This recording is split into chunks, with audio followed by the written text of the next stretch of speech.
Oh ven, oh ven, oh ven, Señor Jesús.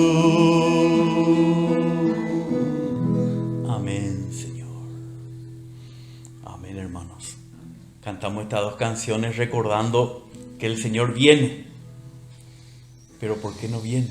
Todavía no viene. Con la iglesia. Amén. Porque Él dijo, yo edificaré mi iglesia. Y evidentemente, Él viene por su iglesia, como vimos. Él viene por su iglesia. Él viene a llevar a su iglesia y luego a derramar su ira en este mundo, incrédulo y pecador, y no arrepentido. Pero viene a llevar a su iglesia para unirse a ella por la eternidad. Pero no viene porque aún esta iglesia está en el proceso de edificación, ¿verdad? Entonces, es lo que nos toca hoy, conocer lo que es la iglesia. No solamente en un sentido teórico, sino en una vivencia práctica. Porque si nosotros somos creyentes y fuimos incorporados al cuerpo de Cristo, es para que vivamos la vida de iglesia, la experiencia de iglesia. Y en esa experiencia de iglesia, entonces el Señor va edificando su iglesia y culminando esa edificación. Entonces lo que nosotros compartimos los lunes no es suficiente, es como un partido de fútbol, vamos a decir un club de fútbol, donde el director, de acuerdo a su experiencia, a su conocimiento, va indicando cómo se tiene que mover el equipo, cómo tiene que jugarlo, cada uno en su puesto. Pero, ¿qué pasa si hay entrenamiento nomás, pero nunca el equipo juega el partido? No lleva a la práctica toda la instrucción, entonces no hay ningún resultado. Y así también es. El Señor puso hermanos que nos puedan ayudar para darnos el camino a seguir, ¿verdad? La manera de vivir la vida de iglesia. Pero si nosotros no nos congregamos, no llevamos una vida de iglesia en comunión unos con otros, entonces es como que nos jugamos el partido. Entonces todo lo que hablamos aquí es para que en nuestra vida, primero en nuestra comunión íntima con el Señor y después en nuestra comunión con los hermanos, con los miembros del cuerpo de Cristo, los miembros de la iglesia del Señor, podamos ser edificados juntamente, como dice Pablo, para la morada de Dios en el Espíritu. Entonces, muchas veces cantamos acerca de la venida del Señor, pero tenemos que entender que Él no va a venir hasta que su iglesia no esté totalmente edificada. Y bueno, entonces esta noche vamos a ir compartiendo con respecto a la edificación de la iglesia. Vamos a pedirle al Señor su ayuda. Señor, te damos gracias en esta noche por esta oportunidad más que tenemos de reunirnos, de abrir tu palabra, de inquirir en tu palabra, Señor. Lo que nos enseñan tus apóstoles, esos apóstoles que tú has escogido, con quienes has convivido por 3 años y más sobre la tierra, Señor. Aquellos que te han visto hablar, han visto tu conducta, han visto tu vivir, han visto tu muerte, tu sepultura, tu resurrección, tu ascensión, y nos han dejado, Señor, estas enseñanzas preciosas para que nosotros podamos conocerlas y llevarlas a la práctica. Señor, te entregamos este momento y te pedimos que tú nos ayudes por medio de tu Espíritu Santo, Señor, a comprender tu palabra, para que no vivamos una vida de iglesia que te desagrada a ti, sino una que te agrada y que coopera con la edificación de tu cuerpo, Señor. Te pedimos, Padre, que nos ayudes. En el nombre del Señor Jesús. Amén, Señor. Amén. Entonces, vamos a hacer un pasito atrás para después seguir hacia adelante. Estamos viendo como dice acá el título. La práctica de la vida de la iglesia local. ¿Para qué? Para la edificación de la iglesia universal, que es el tabernáculo de Dios, la Nueva Jerusalén. Pero la Nueva Jerusalén no se va a dar si no hay una práctica de la vida de iglesia local.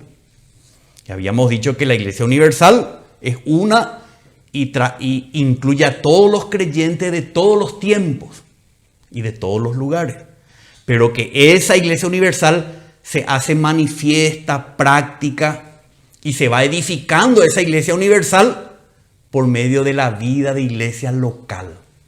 Entonces ahí, en cada ciudad, Dios mandó a sus misioneros, evangelistas, para que prediquen el evangelio de Jesucristo. Todo aquel que oye el evangelio y cree en Jesucristo, recibe el Espíritu de Cristo. ¿Y qué pasa con él? Nace de nuevo y se incorpora no a un club, no a una religión, no a una filosofía humana, se incorpora al cuerpo de Cristo. Entonces, en cada ciudad donde viven los hombres que han creído en el Señor, hay una iglesia. Entonces, en la iglesia, en la ciudad donde nosotros vivimos, la palabra de Dios nos dice que hay una sola iglesia, la iglesia en la ciudad donde vivimos. Y ahí nosotros tenemos que practicar esta comunión entre los creyentes que viven en esa ciudad, en esa localidad. Entonces, vamos a seguir viendo hoy. Bueno, no vamos a hacer muchos repasos. Si quieren repasar, podemos ver nomás el video que ya compartimos. Ahora lo que tenemos que distinguir también. Primero distinguimos la iglesia universal. Luego la iglesia en cada ciudad. Pero aparte de la iglesia, de la vida de la iglesia local, existe lo que se llama la obra del Señor, que está a cargo de apóstoles, profetas, evangelistas, pastores y maestros. Así como la iglesia local está a cargo de los ancianos de la iglesia, que forman un presbiterio. Presbiterio quiere decir un grupo de ancianos u obispos. Entonces, cuando los apóstoles fundaban una iglesia en Éfeso, luego elegían de entre los hermanos las personas más capacitadas y los nombraban como obispos o como ancianos de la iglesia. Y ellos, como vimos la vez pasada, la iglesia local está supervisada y por esto el grupo de ancianos de la iglesia. Pero aparte de esas reuniones que llevan a cabo, de esa comunión que llevan a cabo estos hermanos, están los apóstoles, profetas, evangelistas, pastores y maestros, que son los que llevan adelante la obra del Señor. Entonces hay dos ámbitos que nosotros tenemos que distinguir. La iglesia local con sus reuniones bajo el presbiterio y las reuniones que llevan a cabo ministros de la palabra de Dios.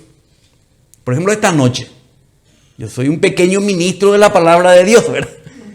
Esto no es una reunión de la iglesia bajo el presbiterio.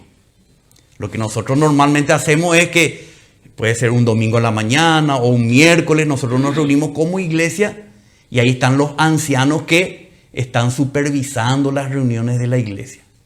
Pero aparte de esas reuniones de iglesia, están diferentes reuniones que llevan a cabo diferentes hermanos que ministran la palabra del Señor. En esta noche, y quizá a esta misma hora, en la ciudad de Asunción ha de haber simultáneamente más de 100 reuniones ministeriales.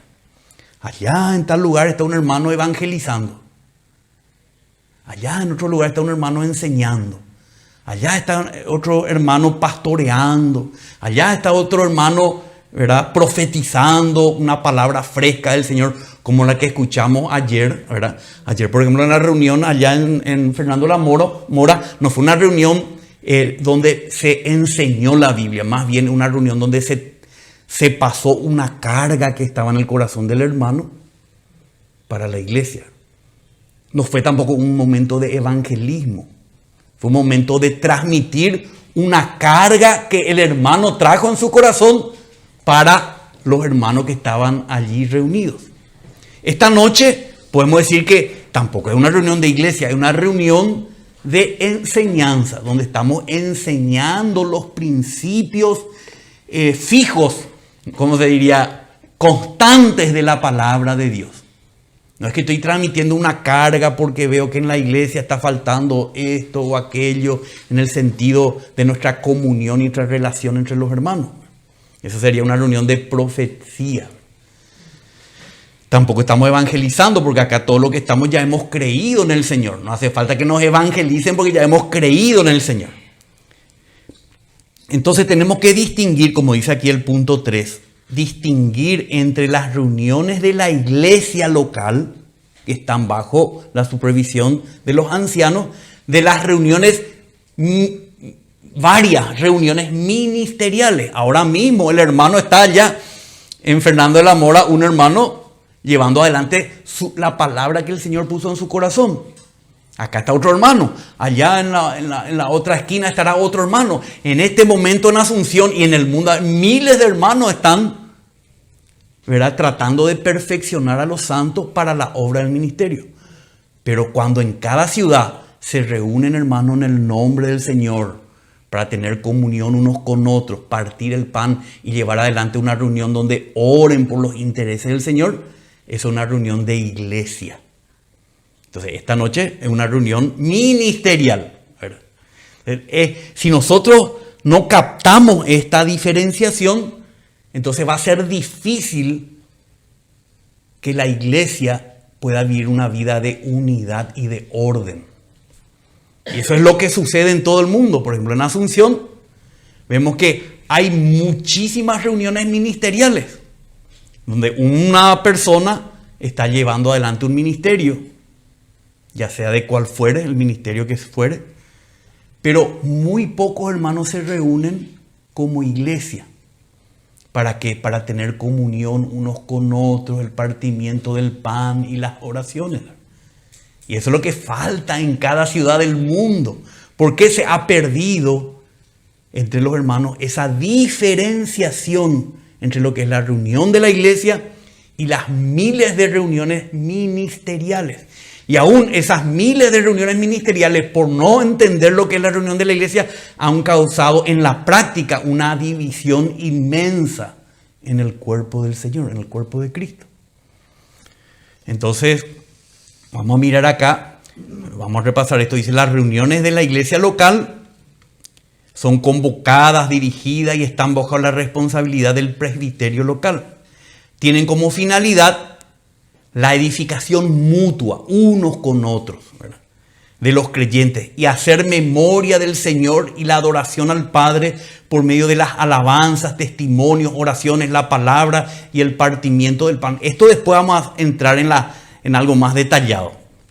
Son llevadas a cabo normalmente, como dijimos, ¿dónde? En las casas.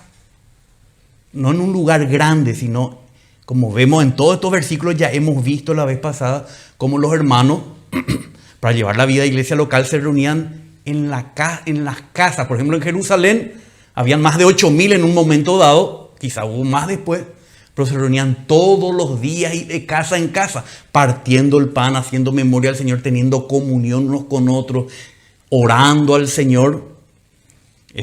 Llevaban así la vida de iglesia local.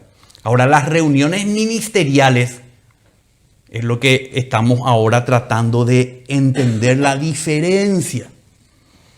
Entonces vamos a ver algunos. Hechos de los Apóstoles es un libro como que es un relato histórico. Es como que te pinta el panorama de una manera gráfica, como una película, cómo ellos vivían la vida de iglesia, tanto en la vida de iglesia local como los misioneros, los evangelistas, los profetas, cómo ellos actuaban para la edificación del cuerpo de Cristo. Pero no vamos a leer todos los pasajes, sino algunos, porque encontré como casi 30 pasajes, pero no vamos a leer porque si no, no vamos a amanecer acá. Entonces vamos a leer para entender esto. Hechos capítulo 2, desde el 41. Aquí, ¿qué pasa en la historia? Acá vemos que el Señor resucitó, ascendió a los cielos, envió el Espíritu Santo para llenar a su iglesia de su poder. Entonces, la gente en la calle no entiende qué está pasando con estos primeros cristianos. Y el 14 dice, entonces Pedro, poniéndose en pie con los 11, ¿quién 11? El resto de los apóstoles, ¿verdad? Porque eran 12. Uno se suicidó, quedó vacante ese lugar. Escogieron a Matías por la guía del Señor y completaron los 12. Entonces Pedro, respaldado por los 11, pero como vamos a ver acá, siempre Pedro es el que lleva la lideranza entre los 12. Dice, entonces Pedro, poniéndose en pie con los 11, alzó la voz y le declaró: varones judíos y todos los que vivís en Jerusalén, sea esto de vuestro conocimiento y prestad atención a mis palabras. Bueno, no vamos a leer todo lo que dijo. Acá está el discurso de Pedro. Pero ¿a quién Pedro está hablando? No está hablando a los que ya creen en el Señor, sino a los que todavía no creen en el Señor. ¿Entienden? Le está predicando el anuncio, le está anunciando el evangelio de Cristo crucificado, muerto, sepultado y ascendido. Entonces Pedro, este es un evento evangelístico. Termina más o menos en el 36, vamos a leer, dice, terminando él su discurso, dice: sepa pues con certeza toda la casa de Israel que a este Jesús a quien vosotros crucificasteis, Dios le ha hecho Señor y Cristo. Ahí concluye él su anuncio. Al oír esto, compungidos de corazón, dijeron a Pedro y a los demás apóstoles: varones hermanos, ¿qué haremos? Y Pedro les dijo: arrepentíos y sed bautizados cada uno de vosotros en el nombre de Jesucristo para el perdón de los pecados y recibiréis el don del Espíritu Santo. Entonces aquí él está alentando a la gente que le oye a arrepentirse y a identificarse con el Señor Jesucristo como el que murió y resucitó, para que ellos reciban también, como ellos lo habían recibido, al Espíritu Santo. Entonces este es un momento de evangelización. No es una reunión de creyentes, es una reunión donde un hermano, Pedro, con los 11, predica el evangelio. Entonces esto no es una reunión de iglesia. Y no se puede llamar, vamos a suponer que Pedro sigue haciendo esto en un lugar, no puede llamar ahí iglesia de Pedro y evangeliza, y no, porque la iglesia que se reúne no está para evangelizar. La iglesia cuando se reúne está para tener comunión entre los creyentes. Este es un ministerio de un hermano. También leemos en Hechos capítulo 4, 8, 12. Dice: llevaron a Pedro y a los apóstoles ante el concilio, los gobernantes de Jerusalén. Entonces Pedro, lleno del Espíritu Santo, les dijo: gobernantes y ancianos del pueblo, si se nos ha interrogado hoy por causa del beneficio que hemos hecho a un hombre enfermo, de quien oraron y fue sanado de la parálisis, ¿de qué manera éste ha sido sanado? Sabed todos vosotros y todo el pueblo de Israel que en el nombre de Jesucristo el Nazareno, a quien vosotros crucificasteis, a quien Dios resucitó de entre los muertos, por él este hombre se halla aquí sano delante de vosotros. Este Jesús es la piedra desechada por vosotros los constructores, pero que ha venido a ser la piedra angular. Y en ningún otro hay salvación, porque no hay otro nombre bajo el cielo dado a los hombres en el cual podemos ser salvos. Les predica el evangelio a los gobernantes. Es como que uno de nosotros vaya ahí en el Congreso y predique así: nuestros pecados llevaron a Cristo a la cruz. Nosotros le crucificamos, pero Dios le resucitó. Y ahora ustedes tienen que arrepentirse y creer en Jesucristo. Esto es predicar el evangelio. Entonces vemos también, pasando a algunos puntos, Hechos 8, 5 al 8. Acá ya está Felipe también. Felipe que evangeliza. Felipe, descendiendo a la ciudad de Samaria, les predicaba ¿a quién? A Cristo. Y las multitudes unánimes prestaban atención a lo que Felipe decía al oír y ver las señales que hacía. Porque de muchos que tenían espíritus inmundos, estos salían de ellos gritando a gran voz, y muchos que habían sido paralíticos y cojos eran sanados. Y había gran regocijo en aquella ciudad. El 12 dice: pero cuando creyeron a Felipe, que anunciaba las buenas nuevas, que es el evangelio del reino de Dios, y el nombre de Cristo Jesús, se bautizaban tanto hombres como mujeres. Entonces podemos decir que predicar el evangelio hasta el bautismo de las personas llega a ser el hecho de evangelizar, ¿verdad? Cuando las personas se identifican plenamente con Cristo, públicamente, a través del bautismo, quiere decir que ellos oyeron el Evangelio, creyeron y son consecuentes con ese Evangelio. Dicen, yo muero a mi vida pasada, soy sepultado y resucito con Cristo a una nueva vida. Entonces acá Felipe también, esta no es una reunión de iglesia, eso es lo que quiero que quede bien claro entre nosotros. Por ejemplo, en la clase del día, todos los domingos, un hermano predica el Evangelio para las personas que aún no decidieron recibir a Cristo y morir con Él y resucitar con Él a una nueva vida. ¿Me entiendes? Entonces, ahí por ejemplo tenemos una reunión del hermano Emilio que predica el Evangelio. Entonces no es una reunión de iglesia donde los ancianos están ahí supervisando para el partimiento del pan, las oraciones, la comunión unos con otros. No, esa es la reunión de la iglesia. Y la característica que usted es fácil distinguir. Cuando un hermano habla y los demás oyen, es una reunión ministerial. Pero cuando todos compartimos unos con otros la palabra, la oración, las canciones, el testimonio, eso es una reunión de iglesia. ¿Entiendes? Y bueno, y como dijimos, esas reuniones de iglesia están bajo la supervisión del presbiterio, de los ancianos de la iglesia. Pero esta reunión, Felipe, por ejemplo, era el encargado de qué iba a hablar, dónde iba a ir, cómo iba a hacer, qué pasaje iba a predicar. No está a cargo de los ancianos de la iglesia. Mauricio, Sí. La reunión de iglesia no siempre es el partimiento del pan, tiene que ser o no. Y cuando es bien completa es con el partimiento del pan. Pero muchas veces, como hacemos los miércoles en la casa de Judith, ¿verdad? No partimos el pan porque es como una reunión de introducir a las personas que todavía no están claras en el camino del Señor, ¿verdad? Entonces, para que no sea un tropiezo para ellos, aunque partimos el pan en el sentido espiritual, porque Cristo es el pan de vida y comemos uno de los otros, ¿verdad? Pero el partimiento del pan como una ceremonia que hace memoria del Señor, lo hacemos cuando nos reunimos en otro momento, ¿verdad? Pero es una reunión de iglesia porque está bajo la supervisión de los ancianos y es una reunión de unos a otros. Eso es lo que caracteriza. Por ejemplo, vamos a suponer que un grupo, 2, 3 hermanas se van a tu casa y oran juntos y comparten la palabra del Señor. Esa es una reunión de iglesia. No quiere decir que solamente la reunión que se hace los domingos, los sábados en tal lugar. No, reunión de iglesia es cuando los miembros tienen comunión unos con otros, disfrutando y experimentando a Cristo en su palabra y por el Espíritu. Más completa es cuando, por supuesto, partimos el pan también, hacer memoria del Señor como Él nos mandó, ¿verdad? Ahora, si por ejemplo vos tenés una reunión en tu casa y le invitás a las hermanas para darle una instrucción acerca de cómo la mujer cristiana tiene que conducir la familia y todo esto, es una reunión ministerial donde vos hablas y las hermanas entienden, aprenden, ¿verdad? Hechos 11, 25. Acá están en la ciudad de Antioquía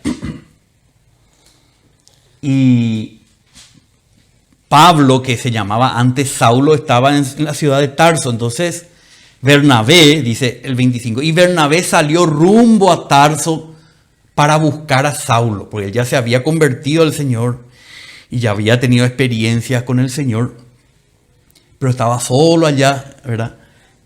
Entonces dice, y cuando lo encontró, lo trajo a Antioquía y se reunieron con la iglesia por todo un año y les enseñaba a las multitudes, y a los discípulos se le llamó cristianos por primera vez en Antioquía. O sea, ¿qué hacía Pablo y Bernabé? Aparte de las reuniones de la iglesia que ellos tenían momentos donde enseñaban a las multitudes. ¿No? Ya no le evangelizaban, le enseñaba. O sea, ya eran a los discípulos, le enseñaban a los que seguían a Cristo, le enseñaban las verdades del Señor. Después seguimos acá, Hechos 15, para dar ejemplos. Hechos 15, 30 al 35. Así que ellos, después de ser despedidos, descendieron a Antioquía y se reuniendo a la congregación, le entregaron la carta, una carta que mandaron los hermanos de Jerusalén. Y cuando la leyeron, se regocijaron por el consuelo que les impartía. Y dice el 32, siendo Judas y Silas también profetas. O sea, ¿qué van a hacer los profetas? ¿Van a evangelizar o van a enseñar? Van a profetizar. Siendo Judas y Silas también profetas, exhortaron y confortaron a los hermanos con un largo mensaje, como el de anoche, el de ayer, de mañana creo. Un largo mensaje, pero era una profecía, una palabra para cargar nuestro corazón hacia la santidad de Dios, por ejemplo, o hacia la rigurosidad de Dios, hacia los principios que hay que guardar en la presencia del Señor, por ejemplo. No es una enseñanza de doctrina, sino es una transmisión de una carga del Señor. Después de pasar allí algún tiempo, fueron despedidos en paz por los hermanos para volver a aquellos que lo habían enviado de Jerusalén. Pero a Silas, a uno de ellos, le pareció bien quedarse allí, o sea, se mudó de ciudad. Estaba viviendo en Jerusalén y se quedó allí en Antioquía. Mas Pablo y Bernabé se quedaron en Antioquía enseñando y predicando con muchos otros la palabra del Señor. Entonces Pablo y Bernabé seguían enseñando. Por más que había reuniones de iglesia, normalmente, por ahí no sé si se reunían de todos los días, no sé. No creo que ya en Jerusalén vemos el único caso que se reunían todos los días y de casa en casa, la iglesia. Pero estos hermanos seguían ministrando como maestros a los hermanos allí en Antioquía. Entonces acá vemos en Hechos 18. Hechos 18, 5. Cuando Silas y Timoteo descendieron de Macedonia, Pablo, estando en Corinto, ¿verdad?, se dedicaba por completo a la predicación de la palabra, testificando solemnemente a los judíos que Jesús era el Cristo. ¿Qué tipo de ministerio estaba ejerciendo Pablo ahí? El evangelio, tratando de mostrarle a los judíos incrédulos que Jesús era el Mesías que ellos esperaron y que rechazaron como nación, ¿verdad? Entonces ahí Pablo estaba dedicándose a eso. El 8 dice, y Crispo, el oficial de la sinagoga, creyó, fue evangelizado, creyó en el Señor con toda su casa, su familia. Y muchos de los corintios al oír creían y eran bautizados. Entonces primero es creer y después ser bautizado. Y después que dice en el 11, y se quedó allí 1 año y 6 meses enseñando la palabra de Dios entre ellos en Corinto. 1 año y 6 meses se quedó. Enseñando ya, no evangelizando precisamente, sino ya discipulando a los hermanos a conocer el camino del Señor, las verdades del Señor. Después dice 18, Hechos 18 también, desde el 24 dice. Llegó entonces a Éfeso, otra ciudad, un judío que se llamaba Apolos, natural de Alejandría, hombre elocuente y que era poderoso en las escrituras. Este había sido instruido en el camino del Señor y siendo ferviente de espíritu, hablaba y enseñaba con exactitud las cosas referentes a Jesús, aunque solo conocía el bautismo de Juan. O sea, conocía la historia de Jesús solo hasta Juan el Bautista. O sea, que era incompleta su enseñanza, pero era poderoso en la escritura. ¿Qué escritura? El Antiguo Testamento. Dominaba el Antiguo Testamento y aplicaba todo el Antiguo Testamento a la venida del Mesías en la persona de Cristo. Pero le faltaban muchas cosas. Pero después fue perfeccionado por los hermanos y siguió ejerciendo un ministerio de enseñanza. También en público, dice en el 28, pero refutaba vigorosamente en público a los judíos, demostrando por las escrituras que Jesús era el Cristo. Entonces, otro ministro de la palabra, no son reuniones de iglesia. Él, Apolos, él predicaba y enseñaba la palabra del Señor. Y él tenía que ser responsable de lo que enseñaba, medio parcialmente, pero después fue corregido por los hermanos. ¿Y qué enseñaban Pedro y eso? ¿Qué enseñaban cuando enseñaban? Claro. Ahora tenemos la Biblia, el Nuevo Testamento todo escrito. ¿Y qué Bueno, entonces recordemos que Pedro y los demás 11, los 12 apóstoles, enseñaban todo lo que oyeron hablar a Jesús ellos estuvieron con Jesús 3 años y medio. Todo lo que vivieron con Jesús, todo lo que le oyeron hablar, como le dijo, el Señor le dijo, hagan discípulos a todas las naciones, enseñándoles a guardar todas las cosas que yo os he mandado. O sea, todo lo que vemos en los evangelios, estos 12 apóstoles, que eran Pedro y los 11 con él, todo esto, lo que hoy tenemos en escrito, ellos lo hablaban oralmente. Con el tiempo, todo esto que ellos enseñaron oralmente se fue poniendo por escrito por medio de Marcos, Lucas, Mateo y Juan. Eso es lo que enseñaban ellos. Después Pablo, ya el Señor le reveló algo, no solamente porque él no vivió con el Señor Jesús, le reveló más bien la parte de qué es la iglesia, el cuerpo de Cristo, especialmente. Que tanto judíos, pero como gentiles, son miembros de un mismo cuerpo. Eso era la enseñanza central de Pablo. De Pedro y los demás 11 eran la vida y las enseñanzas del Señor Jesús. También testificaban de su muerte, de su sepultura, de su resurrección y de su ascensión. Ellos eran el testimonio vivo, eran los evangelios escritos vivos, orales en aquel tiempo, que después se fueron poniendo por escrito. Pero Pablo ya hablaba otras cosas, ¿verdad?, que continuaban aplicando, porque Pablo era también un erudito del Antiguo Testamento, ¿no? Pedro y eso no eran tan eruditos en el Antiguo Testamento, pero Pablo sí, porque Pablo estudió a los pies de Gamaliel, fue enseñado, adoctrinado, era un fariseo, conocía toda la Escritura. Entonces, ese conocimiento del Antiguo Testamento, como a Ágabo vemos acá también, le ayudaba a identificar que Cristo cumplía todas estas cosas que estaban profetizadas y cómo llevarla a la práctica ya en la iglesia del Señor. Vamos a leer acá Hechos 19, 9 al 10. Acá está en Éfeso Pablo. Siempre Pablo, cuando iba a una ciudad, primero iba a la sinagoga judía, porque en cada ciudad había sinagogas judías. Porque el Señor lo dijo, yo vine primero para la casa de Israel, pero también vino para los gentiles.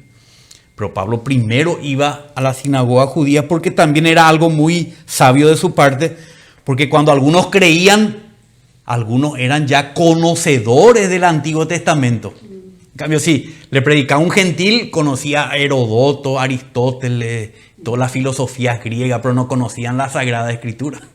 Entonces, de entre los que se convertían entre los judíos, él tomaba y designaba ancianos para que cuiden a la iglesia de una manera más sustanciosa. Entró Pablo en la sinagoga y por 3 meses continuó hablando denodadamente, discutiendo y persuadiéndolos acerca del reino de Dios.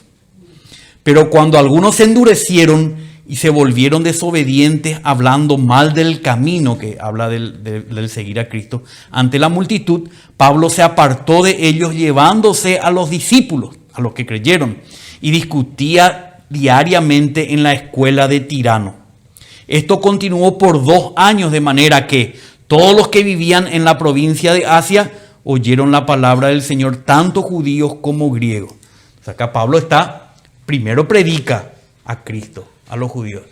Los que se convierten al Señor son llamados los discípulos, ¿verdad? Nosotros somos discípulos de Cristo, no de Pablo, sino de Cristo.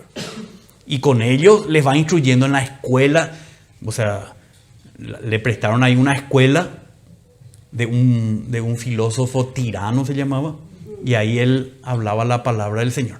Pero esto sucedió por 2 años, dice, ¿verdad? ¿Qué quiere decir por 2 años? No quiere decir que se suspendieron todas las reuniones de los creyentes y no hubo más partimiento del pan, oración, comunión unos con otros. No, era algo paralelo, pero sin mezclar las dos cosas, ¿verdad?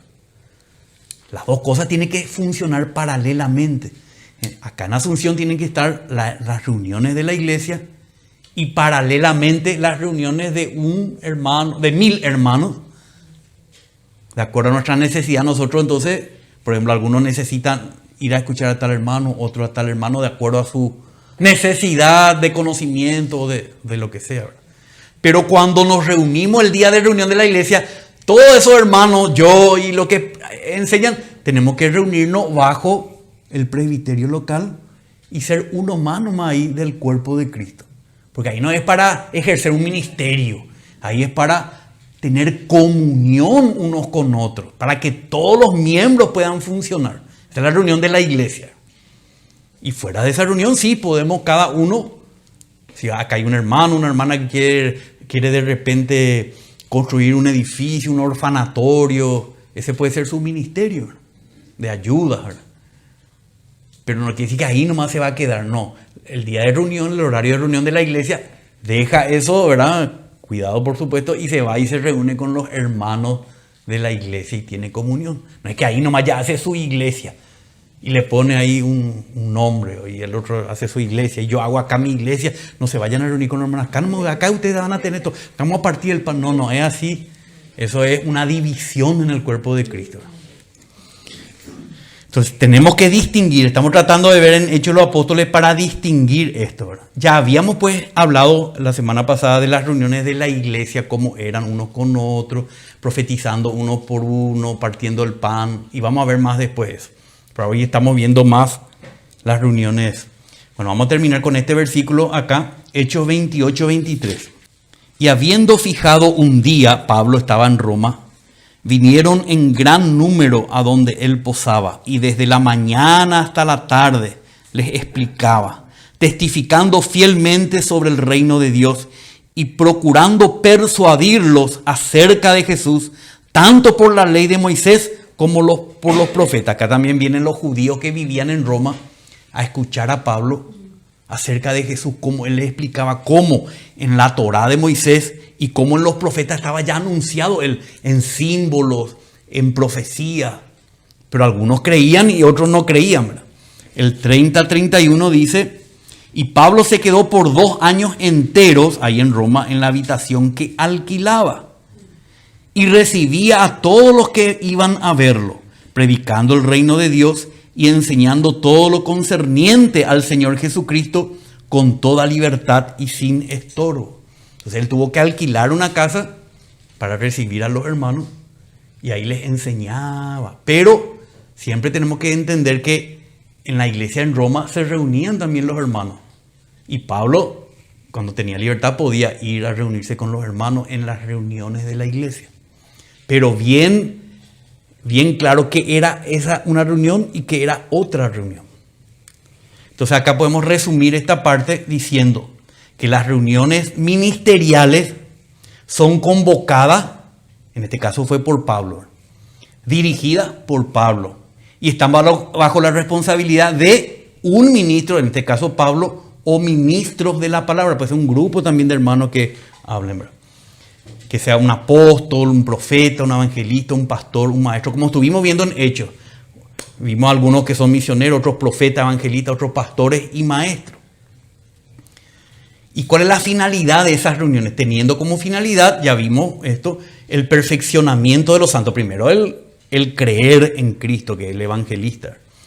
Luego el perfeccionamiento de los santos para la obra del ministerio, la edificación del cuerpo de Cristo, por supuesto, en cada ciudad.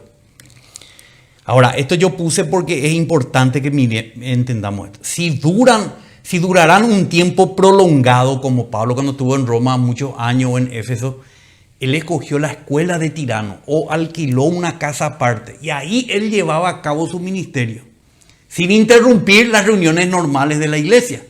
¿Entiendes? Entonces, si durarán un tiempo prolongado, ¿verdad? Normalmente son llevados a cabo en lugares donde la iglesia local no se reúne habitualmente, porque si no se mezclan todas las cosas y ya le empiezan a seguir a Pablo y ya forman la iglesia de Pablo o la iglesia de Apolos o de Cefa. No, cada uno en su lugar, pero hay que respetar las reuniones de la iglesia en otro lugar, tratar de no mezclar las cosas, aunque ambas cosas se cooperan una con la otra, ¿entienden? Especialmente, todos los ministerios deben cooperar para que la iglesia se forme y se viva en la ciudad, no al revés, ¿verdad? Y es lo que pasa en todo el mundo. Desapareció la reunión de la iglesia porque fueron absorbidas por los ministros que no ven esto o no quieren ver.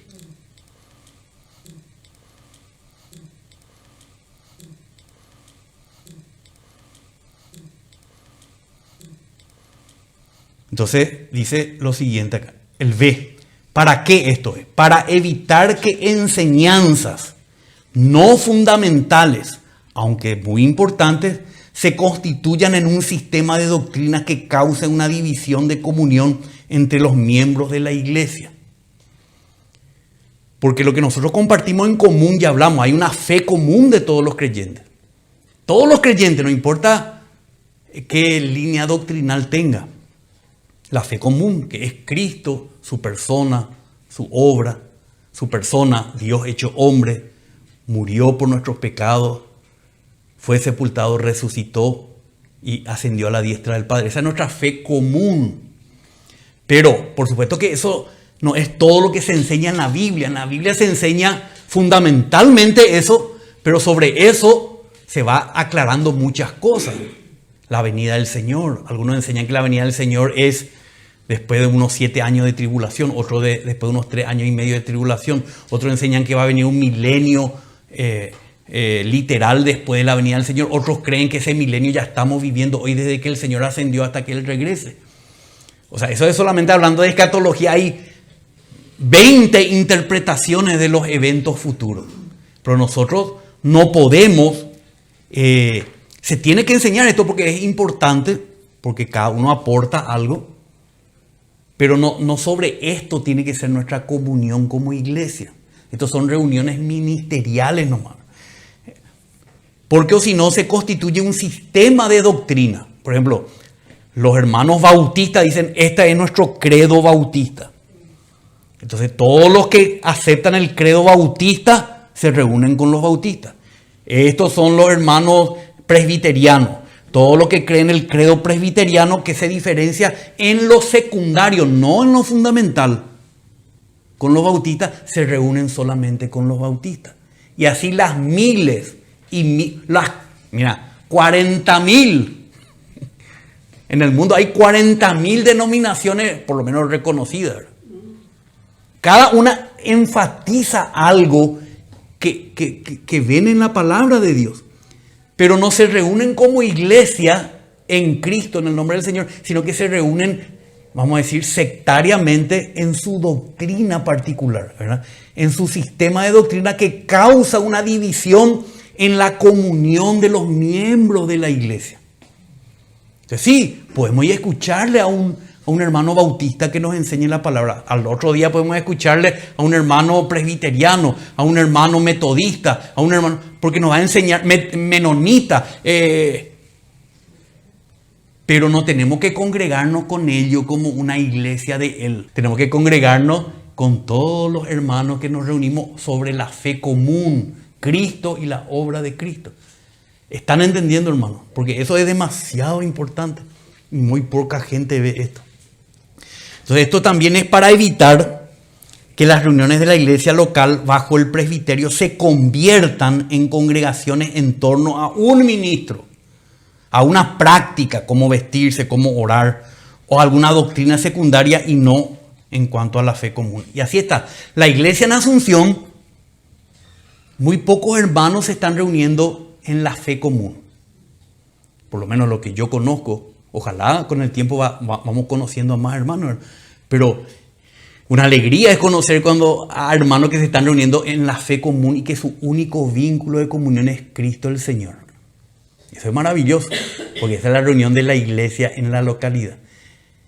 Quizá ni 1% se está reuniendo así. El 99% se está reuniendo en la iglesia de fulano, en la iglesia de mengano, en la iglesia que predica esto, a más de la fe común. ¿Entienden? ¿Y eso qué hace? Divide y evita que el cuerpo de Cristo pueda tener comunión unos con otros y ser edificado como un templo santo para el Señor. Así, hermano. Y si de repente alguien te dice, tenés que definirte, o te van a bautizar aquí o te van a tirar allá, ¿qué hacemos?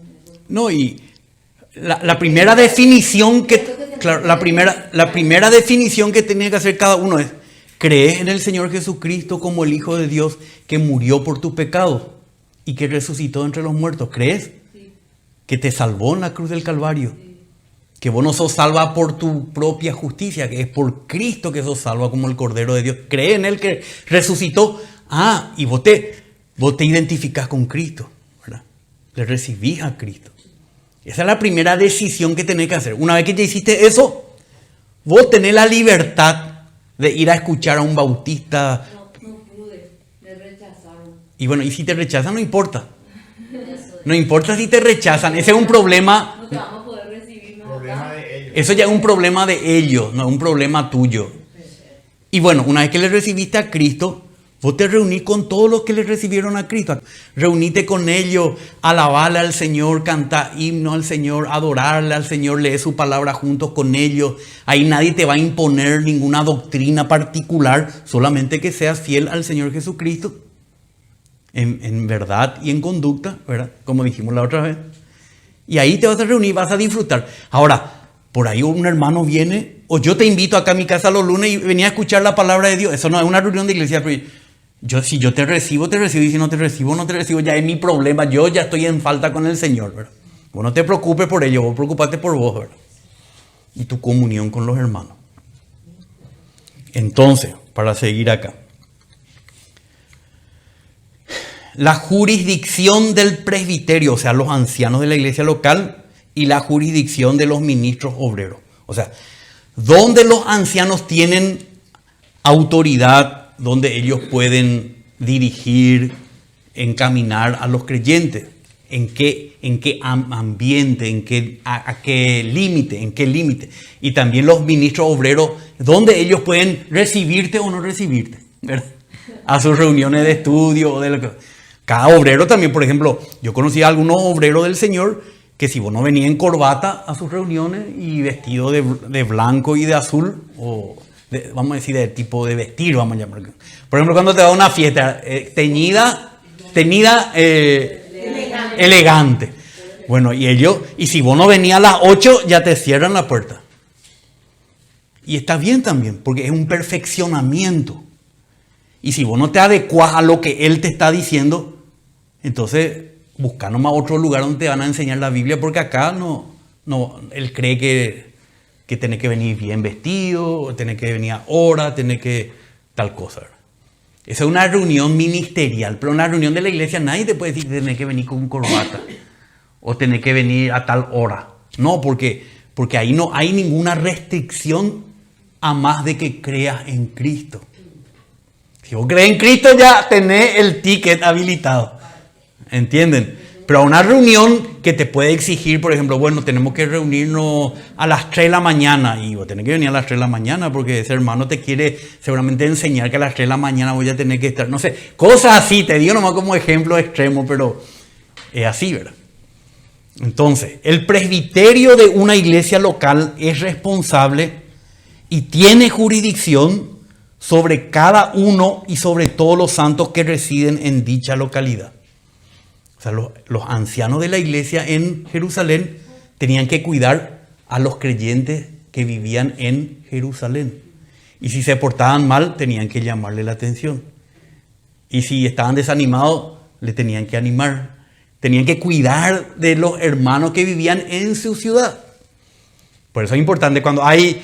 Ponerle 20 hermanos reunidos, ya tiene que haber por lo menos 2 ancianos. Y si hay 200, tiene que haber 4 o 5 ancianos, porque tienen que cuidar de la congregación, ¿verdad? ¿Qué pasó acá? Bueno, entonces, Hechos 20, 17 y 18. Entonces acá vemos que los ancianos de la iglesia en Éfeso vinieron a hablar con Pablo. Y Pablo les exhorta a ellos. Dice... Y desde Mileto mandó Pablo mensaje a Éfeso y llamó a los ancianos de la iglesia que estaban en Éfeso. Y en el 28 le dice, tened cuidado de vosotros, le dice a los ancianos. Los ancianos son el presbiterio. Tened cuidado de vosotros y de todo el rebaño en medio del cual el Espíritu Santo los ha hecho a ustedes obispos, o sea, supervisores. ¿Para qué? Para pastorear la iglesia de Dios, la cual Él compró con su propia sangre. Entonces, Los ancianos de la iglesia en Éfeso tenían que cuidar, pastorear, velar por el rebaño del Señor que estaba en la ciudad de Éfeso. Filipenses 1:1. Pablo y Timoteo, siervos de Cristo Jesús, le escriben una carta a todos los santos en Cristo Jesús que están en la ciudad de Filipos, con sus obispos y diáconos. Obispo acá es plural, es una pluralidad. Son los ancianos, los ancianos son los que son obispos en Filipos. Y diáconos son los que le ayudan en las cosas prácticas. La palabra ancianos más bien nos habla de la madurez espiritual. Por eso nos va a usar la palabra ancianos, ¿verdad? Después vemos, el presbiterio de una iglesia local no tiene jurisdicción sobre una iglesia en otra ciudad, en otra localidad. Hay un grupo de ancianos en cada ciudad. Como vemos acá, vamos a leer nomás Tito 1:5.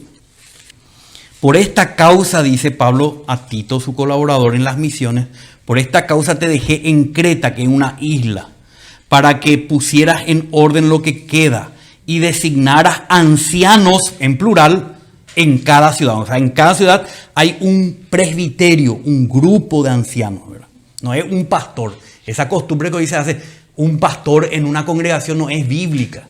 Es un ancianos en cada ciudad. Es un presbiterio. Juntos ellos pastorean la iglesia de Dios. Mínimo 2, porque es plural, ¿verdad? Depende de la cantidad, se van nombrando más ancianos. Entonces, cada ciudad tenía su presbiterio. En cada iglesia en esta isla estaba un presbiterio en cada ciudad. El presbiterio de una iglesia local no tiene jurisdicción sobre ninguna obra ministerial de ningún obrero, de algún obrero. Hechos 13, 2 al 4. En la iglesia que estaba en Antioquía había profetas, maestros, Bernabé, Lucio, Manaén, Herodes y Saulo. Mientras ministraban al Señor y ayunaban, el Espíritu Santo dijo, apartadme a Bernabé y a Saulo para la obra a la que los he llamado. O sea, ahí estaban Bernabé y Saulo entre los hermanos en Antioquía, y el Espíritu Santo habló a través de un hermano, seguramente un hermano que tuvo esta claridad. Le dijo, apártenme, el Señor dice, a Bernabé y a Saulo, no para la iglesia local, sino para mandarlo afuera de acá. Vamos a decir, para impulsarlo a la obra del Señor como misionero. Apartadme a Bernabé y a Saulo para la obra a la que los he llamado. ¿Quién los llamó a ellos? ¿Quién los designó a ellos como misioneros? ¿Quién? El Señor. No los ancianos de la iglesia. Los ancianos de la iglesia, los hermanos que estaban ahí, reconocieron que el Señor los había llamado y colaboraron con el Señor en ese llamamiento y oraron por ellos, como dice acá. Entonces, después de ayunar, orar y haber impuesto las manos sobre ellos, los enviaron. Ellos, pues, enviados por el Espíritu Santo, descendieron a Seleucia y de allí se embarcaron a Chipre. Entonces ellos salieron de la iglesia en Antioquía y ahí tenemos que leer todo, únicamente ustedes van a leer todos estos capítulos, cómo ellos fueron a la ciudad que el Espíritu les mandaba o las circunstancias el Señor usaba para mandarla aquí, a Listria, a Iconia, a Derbe, pasaban muchas cosas. No tenían ellos un esquema de que le dijeron los hermanos de Antioquía que tenían que hacer, cuál era el itinerario que tenían que seguir, que tenían que compartir. No, eso ya estaba a cargo de Pablo y Bernabé, que eran llamados por el Señor para la obra a la que el Señor los ha llamado.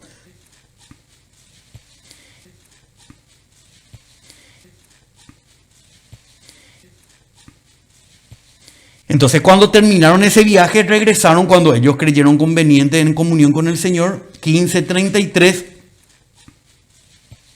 Y después de pasar allí algún tiempo, fueron despedidos en paz por los hermanos para volver a aquellos que los habían enviado. Pero Silas se permaneció y se quedó allí. Mas Pablo y Bernabé se quedaron en Antioquía enseñando y predicando con muchos otros la palabra del Señor. Y seguimos. Después de algunos días, Pablo dijo a Bernabé, no es que le dijeron los ancianos de la iglesia, bueno, ya ustedes están mucho tiempo acá quietos y no van a recibir más ofrendas si ustedes no se van a tragar la obra misionera. No era algo organizado por los hombres, no era algo dirigido por los hombres. No era una mesa misionera que dirigía las misiones. No, el Señor los había llamado a Pablo y Bernabé y ellos en un momento dado salieron, volvieron. Después cuando ellos fueron guiados por el Señor, volvieron a salir, ¿verdad? Pero ya salieron de forma diferente, dice. Después de algunos días, Pablo dijo a Bernabé, volvamos y visitemos a los hermanos en todas las ciudades donde hemos proclamado la palabra del Señor para ver cómo están. Bernabé quería llevar con ellos a Juan, llamado Marcos. Pero Pablo consideraba que no debían llevar consigo a quien los había desertado en Panfilia y no los había acompañado en la obra. La obra se refiere a algo fuera de la iglesia local dirigida por los obreros, por los ancianos. La obra del Señor. ¿Y quiénes están en la obra del Señor? En este caso, Pablo y Bernabé. Y Bernabé quería irse con alguien que le acompañe. Y Pablo dijo, no, él ya no falló en el camino, se retrocedió. Y Bernabé quería llevarlo otra vez con él. Entonces cada uno tomó una determinación. Dice, se produjo un desacuerdo tan grande que se separaron el uno del otro. No es que se separaron, que se pelearon, nunca más se quisieron hablar. Se separaron en la obra del Señor. Y Bernabé tomó consigo a Marcos y se embarcó a donde él pensaba que tenía que ir, a Chipre. No es que alguien le dijo, vayan todos a Chipre. No, cada uno iba donde el Señor le guiaba. Mas Pablo escogió a Silas, a otro, y partió, siendo encomendado por los hermanos a la gracia del Señor. A la gracia del Señor. Te encomienda al cuidado del Señor. Y viajaban por Siria y Siria confirmando a las iglesias. Pero se dan cuenta, salen de una iglesia, de la iglesia en Antioquía, hacen lo que el Señor les mandó a hacer, vuelven a Antioquía, tienen comunión con los hermanos, hay un buen tiempo, ¿verdad? Siguen enseñando ahí a los hermanos en aquel lugar y después cuando el Señor le impulsa, salen otra vez. Pero acá ya sale uno por acá, el otro sale por allá, este con Marco, el otro con Silas. No hay una dirección, no hay una cabeza que dirige humanamente o un comité que dirige las misiones de la obra, sino que cada uno como es llamado por el Señor. Entonces, no hay una jurisdicción de los ancianos sobre estos obreros. 16, 6 al 10.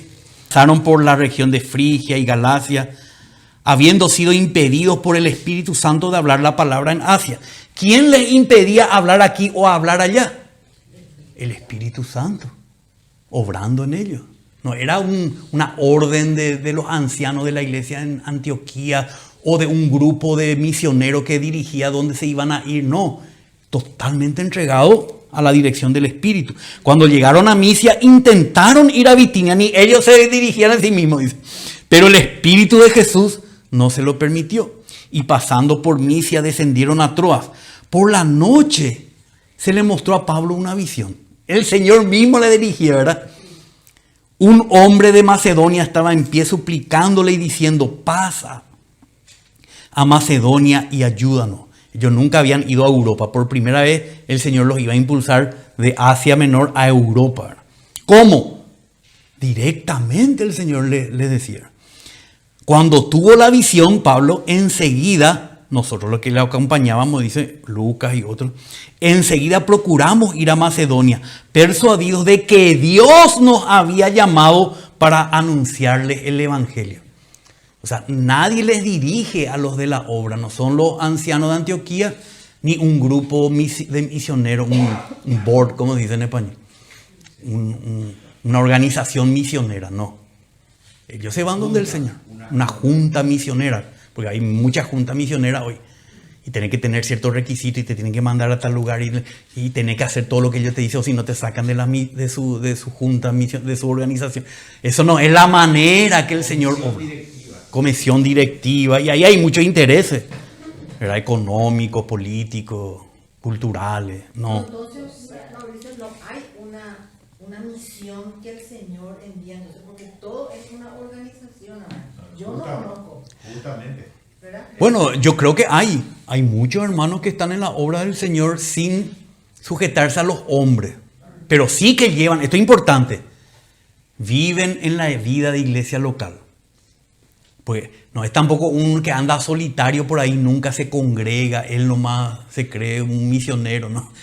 Vive una vida de iglesia local, como Pablo y Bernabé vivían muchos años ahí en Antioquía. Después salían, recorrían donde el Señor les guiaba, volvían a Antioquía, vivían ahí 1 o 2 años, después salían, tenían comunión con la iglesia local. Aparte de su ministerio. Pero no estaban gobernados por los ancianos de una iglesia local, ni por un comité misionero, ¿verdad? Bueno, vamos a seguir acá. Ningún misionero o grupo de misioneros tiene jurisdicción sobre una o varias iglesias locales. O sea, no porque el hermano Pablo y Bernabé fundaron las iglesias en Iconio, Listra, Derbe y Antioquía de Pisidia, quiere decir que ellos nomás, todo lo que querían ir ahí a esas iglesias a ministrar la palabra, tenían que pedirle permiso a Pablo y a Bernabé. No. Ellos, una vez que fundaron las iglesias, establecieron ancianos en cada localidad, esos ancianos, ese presbiterio, estaba bajo la cabeza de Cristo directamente. Y cualquier misionero podía venir a compartir con los hermanos ahí. Y los ancianos tenían que discernir, como dicen en la carta a los Efesios, en el Apocalipsis, que han probado a los que dicen ser apóstoles o enviados por el Señor y no lo son. Ya queda a cargo de los ancianos de la iglesia distinguir quienes vienen a edificar la iglesia o vienen a dividir la iglesia o a traer problemas.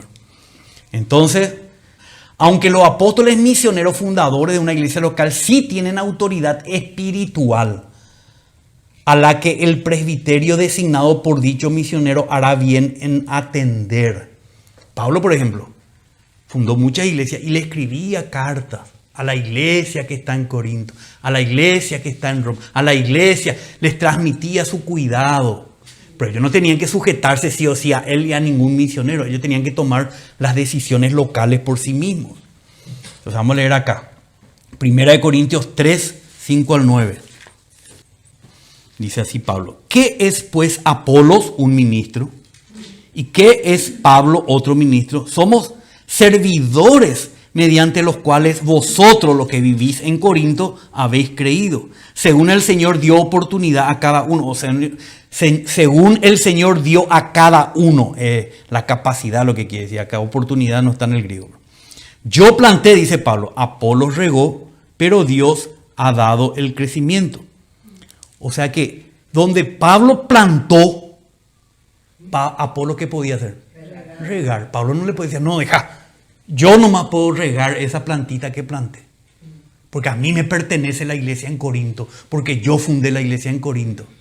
No, eso no hay en la palabra de Dios.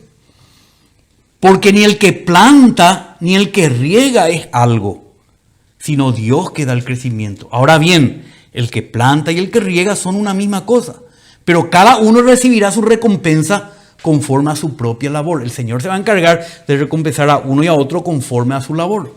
Porque nosotros somos colaboradores de Dios y vosotros sois labranza, o sea, la huerta de Dios, el edificio de Dios. Conforme a la gracia que Dios me fue dada, yo como sabio arquitecto puse el fundamento, él plantó el fundamento y otro edifica sobre él. Puede ser Cefa, puede ser Apolo, puede ser Jacobo, pueden venir a sobreedificar lo que Pablo plantó. Entonces es importante ver esto porque hoy en día, a medida que ustedes van conociendo más el mundo cristiano, van a darse cuenta que todo esto está fuera de realidad.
Ahora, acá leemos, cada ministerio, ministro obrero, le llamamos así, es responsable y tiene jurisdicción sobre la obra a la cual el Señor lo ha llamado. Si el Señor le llamó a alguien, por decirlo así como dijimos, a construir un orfanatorio y cuidar de los niños, ¿verdad?, para evangelizarlo y llevarlo a Cristo, ¿quién es encargado de eso? ¿La iglesia local o el ministro que fue llamado por el Señor para ir a la África? No, el que recibió ese encargo del Señor, él es responsable y él tiene que tener la jurisdicción, quiere decir la autoridad, el cuidado sobre la obra a la que el Señor lo ha llamado, no a la obra de otro. Ni otro tiene que meterse en la obra del otro que fue llamado a otra cosa. Cada uno, según el llamado del Señor, tiene que hacerse cargo. Y nadie puede venir a querer apoderarse del ministerio de todos los hermanos, como incluyéndole a todos bajo una cabeza. Vamos a decir. Ni prohibirle. Ni prohibirle tampoco. Ahora, cuando se reúnen como hermanos en la iglesia local, los ancianos tienen autoridad de su vida, cómo vive la vida de iglesia local, pero no cómo hace su ministerio. Ahora, ponerle que ese hermano empieza a enseñar herejía allá en su ministerio de enseñanza, ¿verdad? Entonces, los hermanos locales ya no le reciben en las reuniones de la iglesia, porque ahí sí tienen ellos jurisdicción, pero ellos no le pueden prohibir que él haga como haga su ministerio, ya el Señor le va a juzgar a esa persona. ¿Entienden la diferencia? Cada uno en su jurisdicción. Romanos 1, 1 al 5. Pablo, siervo de Cristo Jesús, llamado a ser apóstol, apartado para el evangelio de Dios. El 5. Por medio de quien hemos recibido la gracia y el apostolado para promover la obediencia a la fe entre todos los gentiles por amor de su nombre. Ese era el llamado a Pablo, promover el evangelio entre los gentiles. ¿Y quién tenía que ocuparse de ese ministerio? Pablo. ¿Y quién no se podía meter en ese ministerio? Nadie. El Señor le llamó a esto y esto él tiene que hacer. Después, 1 Corintios 9, vamos a ir leyendo lo de Pablo porque se combinan estos versículos. 1 Corintios capítulo 9, 16.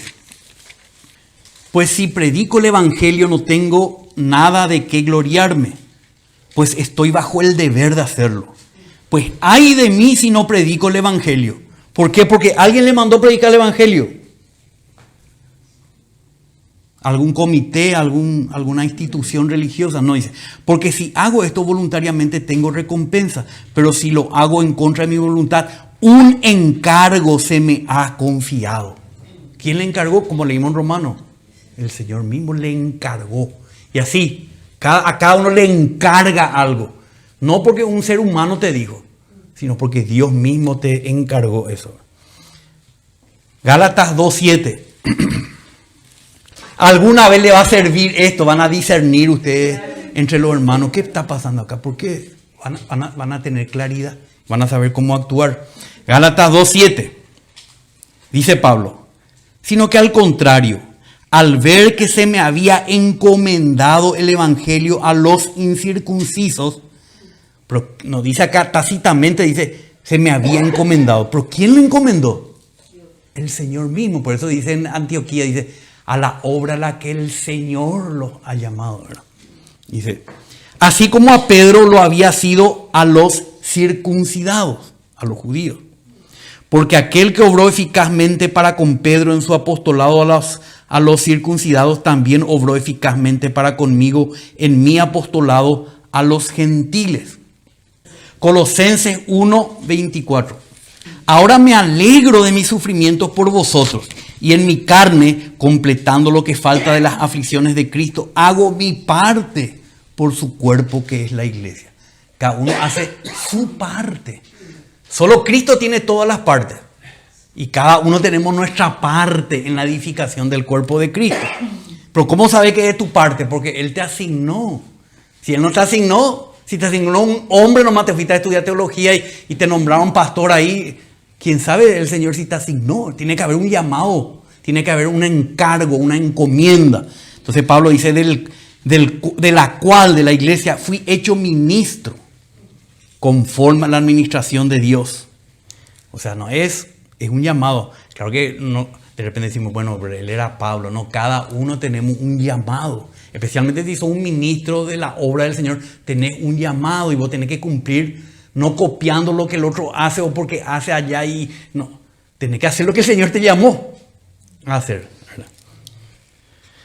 Ningún misionero o grupo de misioneros tiene jurisdicción sobre otro misionero o otro grupo de misioneros, sino que debe regir entre ellos el respeto y el reconocimiento de la obra a la que el Señor los ha llamado a cada uno, y debe primar entre ellos la diestra de compañerismo. Vamos a leer otra vez, Gálatas 2:6. Por esto sufro, dice Pablo, sufro por la iglesia que es su cuerpo. Entonces reunirnos a estudiar la palabra de Dios también implica el sufrimiento físico, emocional. Hay que sufrir. No es todo emocionarnos, nomás emocionarnos, llorar cuando cantamos, ¿verdad? Entonces, Gálatas 2:6-9. Seguimos leyendo esto que leímos hace rato, dice el 9. Y al reconocer la gracia que se me había dado, Jacobo, Pedro y Juan, que tenían su ministerio, que eran considerados columnas, nos dieron a mí y a Bernabé la diestra de compañerismo para que nosotros fuéramos a los gentiles y ellos a los circuncidados. O sea, no hay división acá. Hay diferentes llamados. ¿Y qué hay? Compañerismo. A vos te llamó a esto, a vos te llamó a aquello. Se respetan unos a otros. Nadie interfiere en el llamado del otro. Solo el Señor puede interferir. Seguimos ahí. Entonces, 1 Corintios 3:5 al 10. Es para enfatizar nomás esto. Pablo plantó y Apolos regó. Pero Dios le da. Uno hace una cosa, el otro hace otra cosa. Pero al final es para la misma cosa, ¿verdad? Uno planta, otro riega, pero al final es para que crezca la planta, para que se edifique la iglesia. 1 Corintios 16, 10 al 12.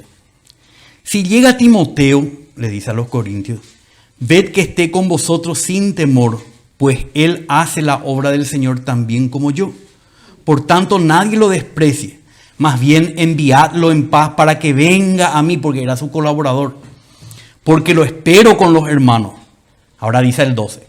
En cuanto a nuestro hermano Apolo, a Timoteo sí él le podía llamar, como vamos a ver en otro pasaje, quizás ya no hoy.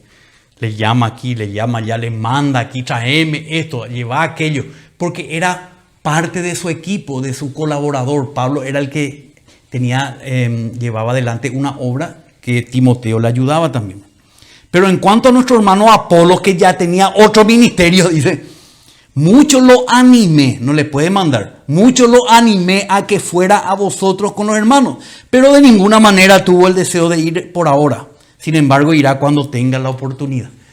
Entonces, entre los Pablo y Apolo, no podía haber una... Entre los ministros no se pueden mandar. No se pueden mandar unos a otros. Vos andate allá, vos venís acá. No, pero sí a sus colaboradores, a Timoteo. Ahora, 2 Corintios 10. 2 Corintios 10, 13 al 16. Mas nosotros no nos gloriaremos desmedidamente, sino dentro de la medida de la esfera que Dios nos señaló como límite para llegar también hasta vosotros. Cada ministro tiene una esfera, un límite. ¿Quién le marca eso? El Señor, de acuerdo a lo que le encargó hacer. Pues no nos excedemos a nosotros mismos, como si no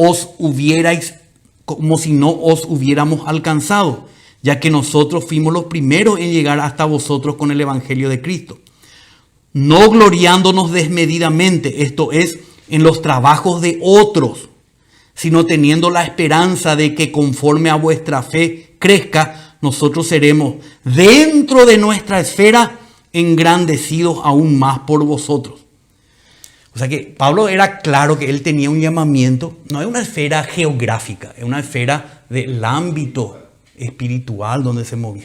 Cada ministro se respetaba unos a otros, nadie interfería, pero sí tenían una diestra de compañerismo, una comunión. Porque la única manera de poder edificar en la unidad del cuerpo de Cristo la obra del Señor, ¿verdad? Ningún misionero, acá terminamos por hoy, ningún misionero o grupo de misioneros tiene jurisdicción geográfica, sino solamente sobre la obra realizada por ellos por el llamamiento del Señor. Y acá es que podemos leer 1 Corintios 12, 17. 1 Corintios 1. Acá se infieren las cosas, como vamos a leer acá. 1 Corintios 1, 12 al 17. Me refiero a que cada uno de vosotros dice: yo soy de Pablo, yo soy de Apolo, yo soy de Cefa, yo soy de Cristo. ¿Está Cristo dividido? ¿Acaso fue Pablo crucificado por vosotros? ¿O fuisteis bautizados en el nombre de Pablo? Vamos a decir acá, si realmente Pablo, que fundó la iglesia en Corinto, no podía, comandaba en esa, vamos a decir, en esa región, no podía venir Apolo, no podía venir Cefa, pero ellos venían. ¿Por qué? Porque se nota que había esa libertad entre los obreros. Nadie decía ser suya la iglesia en Corinto, la iglesia en Éfeso, no, la iglesia es del Señor. Y cuando hay ancianos están bajo el presbiterio local. ¿Y qué hacen los Pablos, los Cefas, los Apolos? Colaboran enseñando, evangelizando, pastoreando, cuidando, transmitiendo la palabra del Señor. Pero nadie se puede enseñorear de las iglesias locales. 1 Corintios 3, 21. Bueno, lastimosamente por causa del tiempo no le voy a poder mostrar unos gráficos que quería compartir con ustedes para tener más claridad, ¿verdad? Entonces, pero estos son los gráficos que quería compartir con ustedes, pero vamos a dejar para la próxima clase. Todo lo que hablamos acá está en gráfico para entender cómo se tiene que mover los obreros en la obra con respecto a las iglesias locales, para que no haya división, para que no haya sectarismo, para que no sigamos a los ministros y para que los ministros cooperen con la edificación de la iglesia local y no a la inversa. Destruyan la iglesia local para que los hermanos le sigan a cada uno de ellos en particular. Amén, hermano. Gracias al Señor que nos dejó todo esto para que podamos caminar conforme a su propósito. Señor, gracias, Señor, porque tú nos muestras estas cosas, Señor. Y aún lo que quieras mostrarnos, estamos dispuestos a poner nuestro cuerpo en sacrificio vivo, santo, agradable a ti, Señor. Para que tú puedas, Señor, transmitirnos todos estos principios que a estos hermanos les costó la vida, les costó todo su ser, Señor, para la edificación de tu iglesia en aquel tiempo. Señor, también nosotros queremos desgastarnos, queremos, Señor, entregarnos a la edificación de tu iglesia, pero no conforme a nuestras ideas, no conforme a los pensamientos religiosos, filosóficos de este tiempo, Señor, sino conforme a la enseñanza de tus apóstoles. Señor, nos entregamos a ti para tu obra. Señor, y ayúdanos a discernir por medio de tu palabra, Señor, estos principios que edifican tu cuerpo, para dejar de lado, Señor, abandonar el camino de la confusión, el camino de la división, de la rivalidad, el camino de la ruina de la iglesia. Señor, en el nombre de Jesús te pedimos, Padre. Amén, Señor. Amén, Señor. Amén. Gracias, hermanos, por aguantarme, porque están colaborando también con los hermanos que van a poder recibir en el interior. Así que están haciendo su parte por el cuerpo que es la iglesia. Amén. Gracias al Señor.